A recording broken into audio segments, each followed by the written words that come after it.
douloureuse et mes mains restaient crispées à cause de la tension sur le volant. Tout ce que je souhaitais, c'était de rentrer et de me sentir enfin en sécurité pour un moment. Peut-être que Julien serait encore éveillé. Peut-être qu'il me demanderait comment s'était passé mon voyage d'affaires à Lyon. Ce mince espoir était ce qui me faisait tenir debout alors que je sortais de la voiture. Mais la maison était plongée dans le noir. Toutes les lumières étaient éteintes. Pas de lumière sur le perron, aucune lueur aux fenêtres. L'endroit semblait vide, comme s'il avait été abandonné. C'était la première chose étrange. J'ai déverrouillé la porte et je suis entrée. L'air sentait le renfermer, comme si personne n'avait été là de la journée. Les roues de ma valise résonnaient bruyamment sur le parquet alors que je la traînais à l'intérieur. Julien laissait toujours la télévision allumée. Sa mère, Béatrice, laissait toujours une lampe allumée dans le salon, mais là, il n'y avait que le silence. J'ai appelé leur nom. Julien, Béatrice. Personne n'a répondu. Une sensation de serrement a commencé à se former dans ma poitrine. Quelque chose n'allait pas.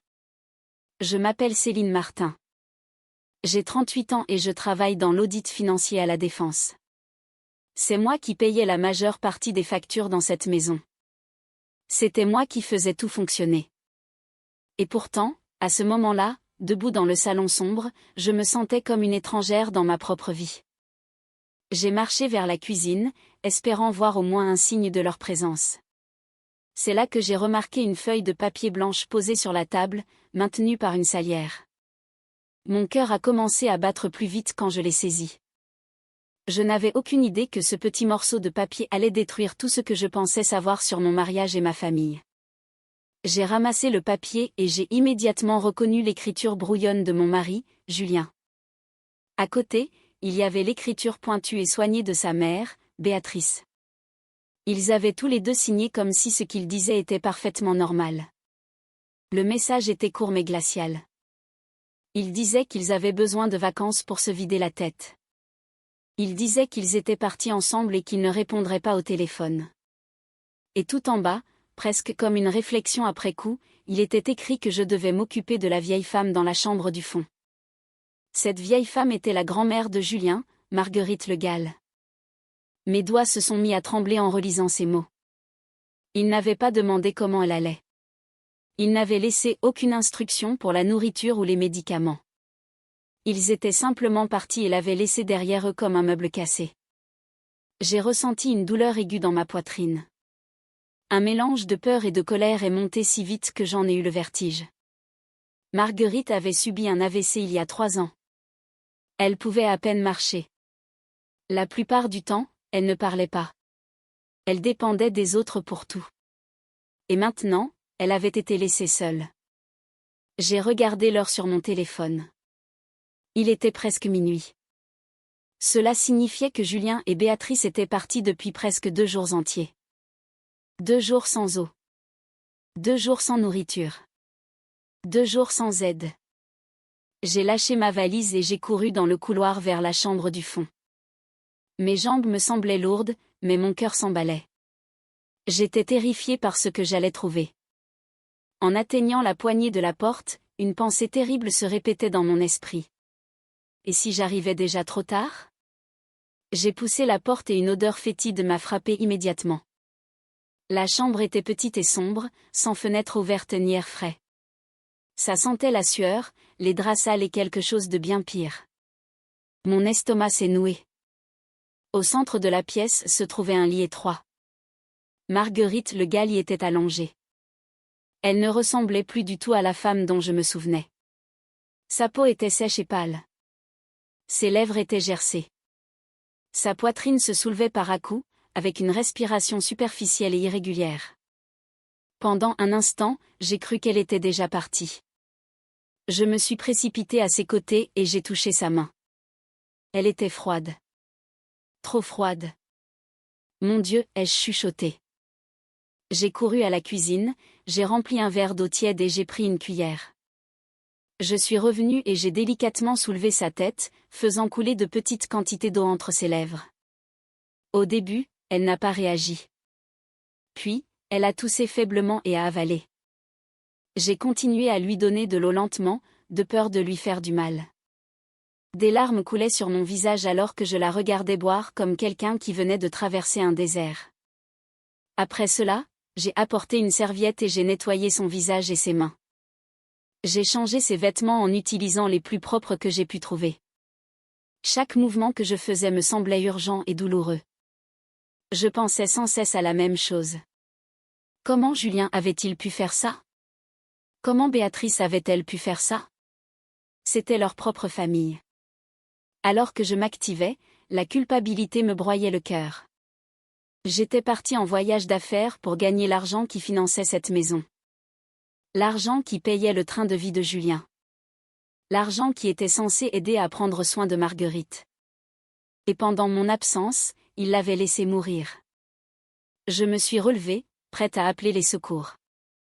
Elle avait besoin d'un hôpital. Elle avait besoin de médecins. Elle avait besoin de quelqu'un pour la sauver. C'est alors que sa main a soudainement saisi mon poignet.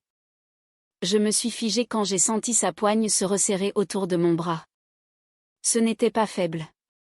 C'était ferme et assuré. J'ai baissé les yeux et j'ai vu que les yeux de Marguerite étaient ouverts. Ce n'étaient pas les yeux vides et vagues que j'avais l'habitude de voir. Ils étaient vifs, alertes, et m'observaient attentivement. « Ne m'emmène pas à l'hôpital, dit-elle d'une voix basse et claire. J'ai senti mon cœur bondir dans ma gorge. Pendant une seconde, je me suis demandé si j'hallucinais à cause de l'épuisement. Marguerite n'avait pas prononcé une phrase complète depuis des années. Elle a tiré mon poignet plus près d'elle. « Aide-moi, dit-elle. Aide-moi à leur faire payer. Ils n'ont aucune idée de qui je suis vraiment. » Sa voix était calme, mais habitée par quelque chose de froid et de puissant. Je la fixais, incapable de bouger.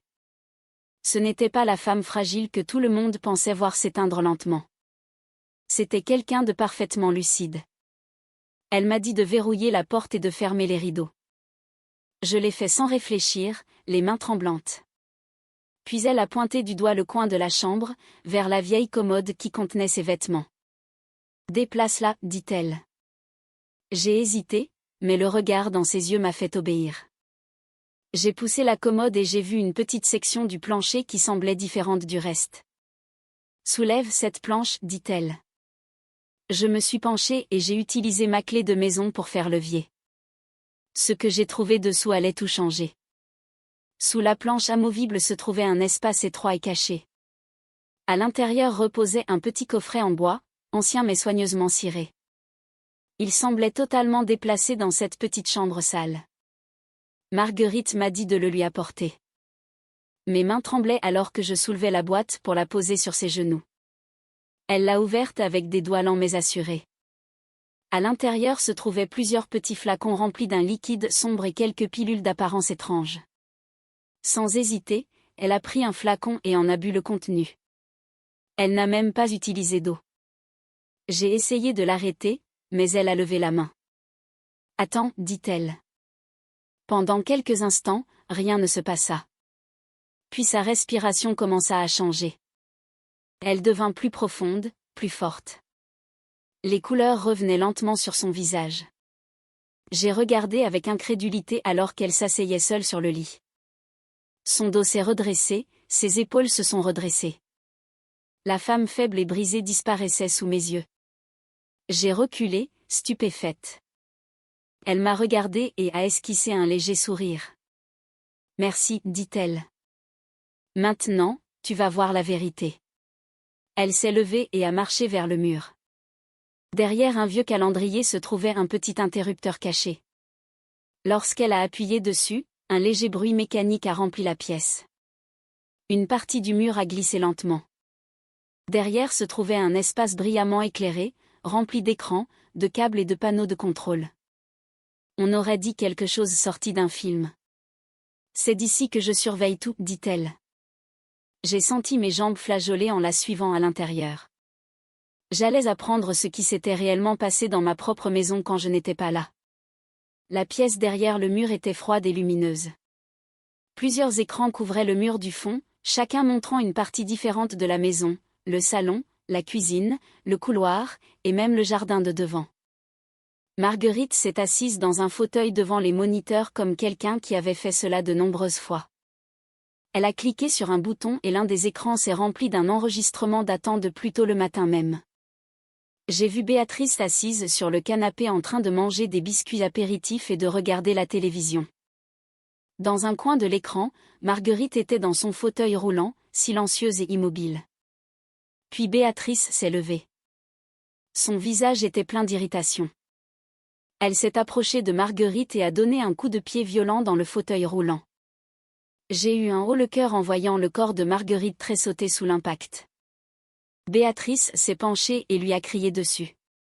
Le micro a capté chaque mot. Elle la traitait de fardeau inutile. Elle l'insultait pour l'argent qu'elle coûtait. Puis elle a craché sur l'assiette de nourriture et l'a forcée vers sa bouche. J'ai couvert mon visage avec mes mains, tremblantes. Marguerite n'a pas arrêté la vidéo. Elle en a lancé une autre. Cette fois, c'était Julien dans le salon avec une femme que je reconnaissais comme sa prétendue cousine, Élodie. Ils étaient assis proches, beaucoup trop proches. Julien riait et passait son bras autour d'elle. Il lui disait qu'une fois la vieille morte, tout lui appartiendrait. Il disait que je n'étais qu'un compte en banque sur pattes. Il disait qu'il me jetterait dehors pour épouser Élodie. Puis Élodie a posé des questions sur le médicament qu'il donnait à Marguerite. Julien a souri et a dit que cela la rendrait lentement plus faible jusqu'à ce qu'elle s'éteigne. J'ai eu l'impression que mon cœur était broyé. Tout l'argent que j'avais donné à Julien pour les soins et les médicaments. Toutes les heures supplémentaires que j'avais faites, tout cela n'était qu'un mensonge. Marguerite m'a regardé calmement alors que j'étais là, en larmes. Maintenant tu comprends, dit-elle. Ils ne sont pas négligents. Ce sont des assassins. Quelque chose en moi s'est durci. J'en avais fini d'être aveugle. J'en avais fini d'être utilisée et j'étais prête à me battre. Marguerite a éteint les écrans et m'a regardé d'un regard calme et assuré. Ce que tu viens de voir n'est qu'une partie de la vérité, dit-elle. Elle m'a expliqué que sa faiblesse et sa confusion n'avaient été qu'un jeu. Pendant des années, elle avait fait semblant d'être malade et impuissante. Elle voulait voir qui prendrait soin d'elle et qui attendrait sa mort. Julien et Béatrice avaient échoué à ce test de la pire des manières. Puis elle m'a dit qui elle était vraiment. Marguerite Le Gall n'était pas une pauvre vieille veuve vivant d'une petite retraite. Elle était la fondatrice et la présidente d'un puissant groupe financier qui contrôlait des banques, de l'immobilier et des sociétés d'investissement dans tout le pays. Tout ce que Julien pensait posséder n'était là que parce qu'elle l'avait permis. La maison, son travail, l'argent, même la voiture qu'il conduisait, tout lui appartenait. Je pouvais à peine respirer en l'écoutant. La grand-mère fragile que je lavais et nourrissais était en fait l'une des femmes les plus puissantes de la ville. Elle a pris ma main. Tu as été la seule à me traiter comme un être humain, dit-elle. C'est pour cela que j'ai confiance en toi. Sa voix s'est adoucie pour la première fois.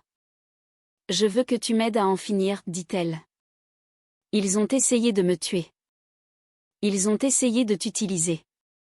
Maintenant, il est temps qu'ils fassent face à la réalité. J'ai essuyé mes larmes et j'ai hoché la tête. Pour la première fois depuis des années, je ne me sentais pas faible. Je me sentais forte. En moins d'une heure, Marguerite avait passé un seul coup de téléphone, non pas à Julien, ni à Béatrice, mais à quelqu'un qui lui a répondu avec un immense respect. À l'aube, un homme nommé Maître Grégoire Sauvage est arrivé à la maison. Il était vêtu d'un costume sombre impeccable et portait une mallette en cuir. Il s'est présenté comme l'avocat personnel de Marguerite. Dès qu'il l'a vue debout et parfaitement alerte, il s'est incliné légèrement. « Nous avons beaucoup à faire, Madame la Présidente, dit-il. » À partir de ce moment, tout est allé très vite. Grégoire a passé des appels. Des équipes sont arrivées. Des ouvriers ont commencé à sortir les meubles de Julien et Béatrice de la maison. Leurs vêtements, leurs babioles, tout ce qui n'appartenait pas à Marguerite a été emporté. De nouveaux meubles ont été apportés. Des murs propres, des lumières vives. La maison a commencé à paraître complètement différente, comme si elle se réveillait après des années de sommeil. Marguerite trônait au centre de tout cela, donnant des instructions calmes. Elle paraissait puissante et sereine. Grégoire m'a expliqué que légalement, la maison n'était pas au nom de Julien.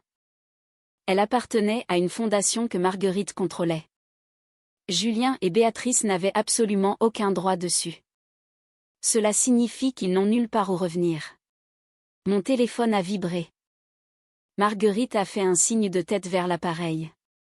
Il est temps de les inviter à rentrer, dit-elle. Les mains tremblantes, j'ai tapé un message à Julien. Je lui ai dit que Marguerite ne respirait plus, que son corps était froid, que j'avais peur et que je ne savais pas quoi faire. Puis j'ai cliqué sur envoyer. Nous avons attendu en silence en surveillant le téléphone. Nous savions tous qu'il répondrait et nous savions tous que sa réponse scellerait son destin. Cela n'a pas été long. Mon téléphone a vibré sur la table. Je l'ai pris et j'ai ouvert le message sous les yeux de Grégoire et Marguerite. Julien a écrit que je ne devais pas paniquer. Il m'a dit de n'appeler personne, ni les voisins, ni la police, ni une ambulance. Enveloppe-la simplement dans un drap et laisse-la dans la chambre du fond, a-t-il écrit. Je m'en occuperai plus tard. Je suis occupé pour le moment. Il n'y avait aucune tristesse dans ces mots, aucun choc, aucune inquiétude, seulement de l'agacement. J'ai lu le message à haute voix. Le visage de Grégoire s'est contracté de dégoût. Marguerite a fermé les yeux un bref instant, puis les a rouverts, froid et décidé. C'était tout ce dont nous avions besoin, dit-elle. J'ai répondu à Julien par un message simple. D'accord, je m'occupe de tout ici. Puis j'ai posé le téléphone. Le piège était désormais refermé. Ils croyaient avoir gagné. Ils n'avaient aucune idée qu'ils marchaient droit vers leur propre destruction.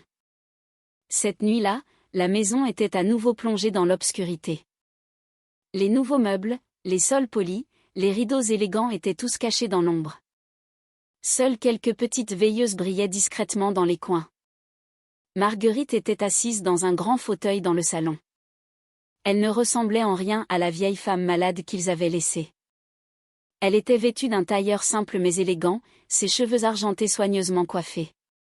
Grégoire se tenait à proximité, calme et silencieux. Je m'assis à côté d'elle, le cœur battant à tout rompre. Nous avons entendu le bruit d'une voiture s'engageant dans l'allée. Puis des voix, Julien, Béatrice et Élodie. Ils riaient, se plaignaient de la route, parlaient de nourriture et de douche. La porte d'entrée s'est ouverte. Julien est entré le premier, traînant sa valise. Béatrice a suivi, puis Élodie. La pièce était toujours sombre. Céline a appelé Julien. Pourquoi est-ce qu'il fait si noir ici? Tu es où? Je n'ai pas répondu. Il a trouvé l'interrupteur et a allumé. Le lustre en cristal a illuminé toute la pièce. Ils se sont figés.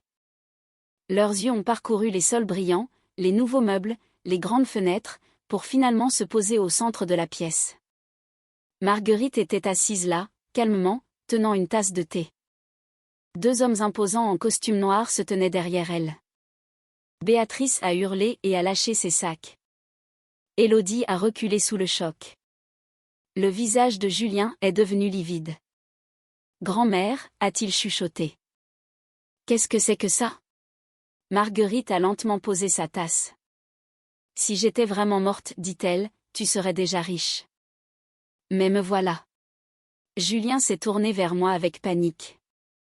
Céline, qu'est-ce que tu as fait? Qu'est-ce qui se passe? Je me suis avancée. Tu te trouves dans une maison qui ne t'appartient plus, ai-je dit. Tu n'as jamais rien possédé ici. Grégoire est sorti de l'ombre avec un dossier à la main. Bonsoir, monsieur Martin, dit-il. Permettez-moi de vous expliquer votre situation. Leurs vacances venaient de se transformer en leur pire cauchemar. Grégoire a ouvert le dossier et a commencé à parler d'une voix calme et professionnelle. Il a expliqué que Marguerite Le Gall était la propriétaire légale de la maison, du terrain et de l'entreprise où travaillait Julien. Julien n'avait obtenu son poste que grâce à sa bonté. Julien a essayé de rire nerveusement, mais ses mains tremblaient. Puis Grégoire lui a annoncé que ses comptes avaient déjà été bloqués.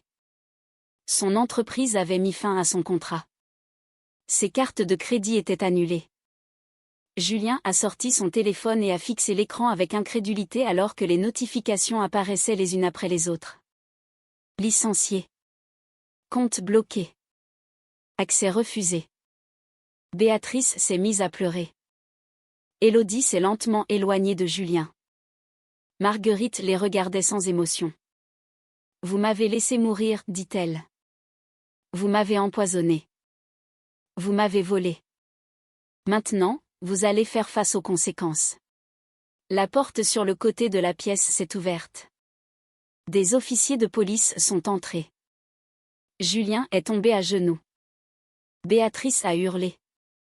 Élodie a essayé de s'enfuir, mais un garde lui a barré le passage. Les officiers ont lu leurs droits et ont mis les menottes à Julien et Béatrice. Élodie a été emmenée comme complice. J'ai regardé les gens qui avaient ruiné ma vie se faire emmener. Pour la première fois depuis des années, je me sentais libre. Leur mensonge était terminé. Leur pouvoir s'était envolé, et la vérité les avait enfin rattrapés.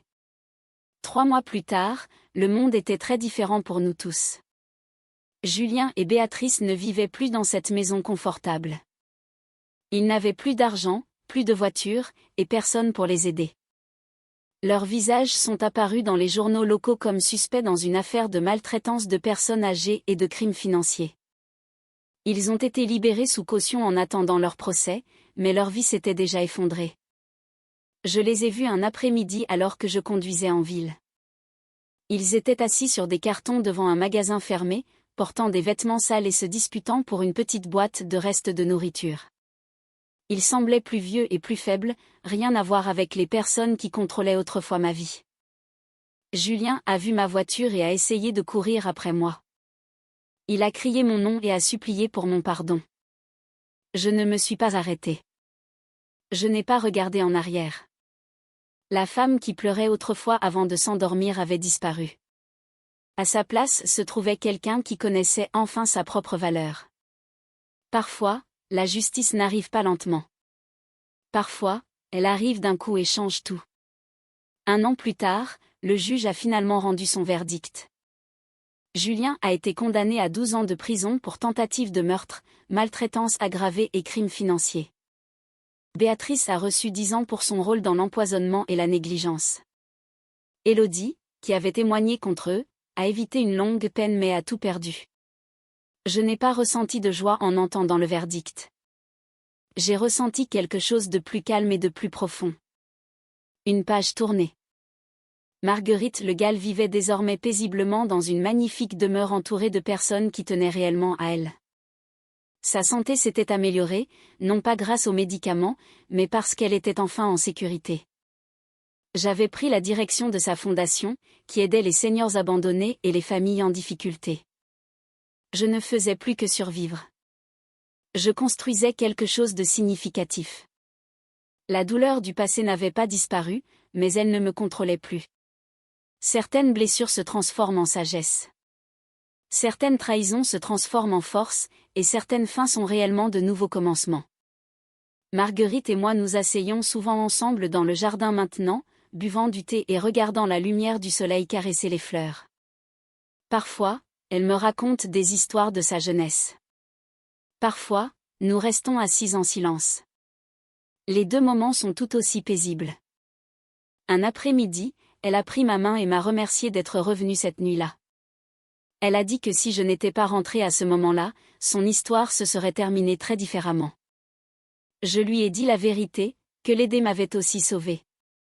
Cela m'a montré que la gentillesse n'est pas une faiblesse. C'est un pouvoir. Un vrai pouvoir. Pour tous ceux qui écoutent et qui se sentent piégés dans une famille toxique ou une relation douloureuse, souvenez-vous de ceci.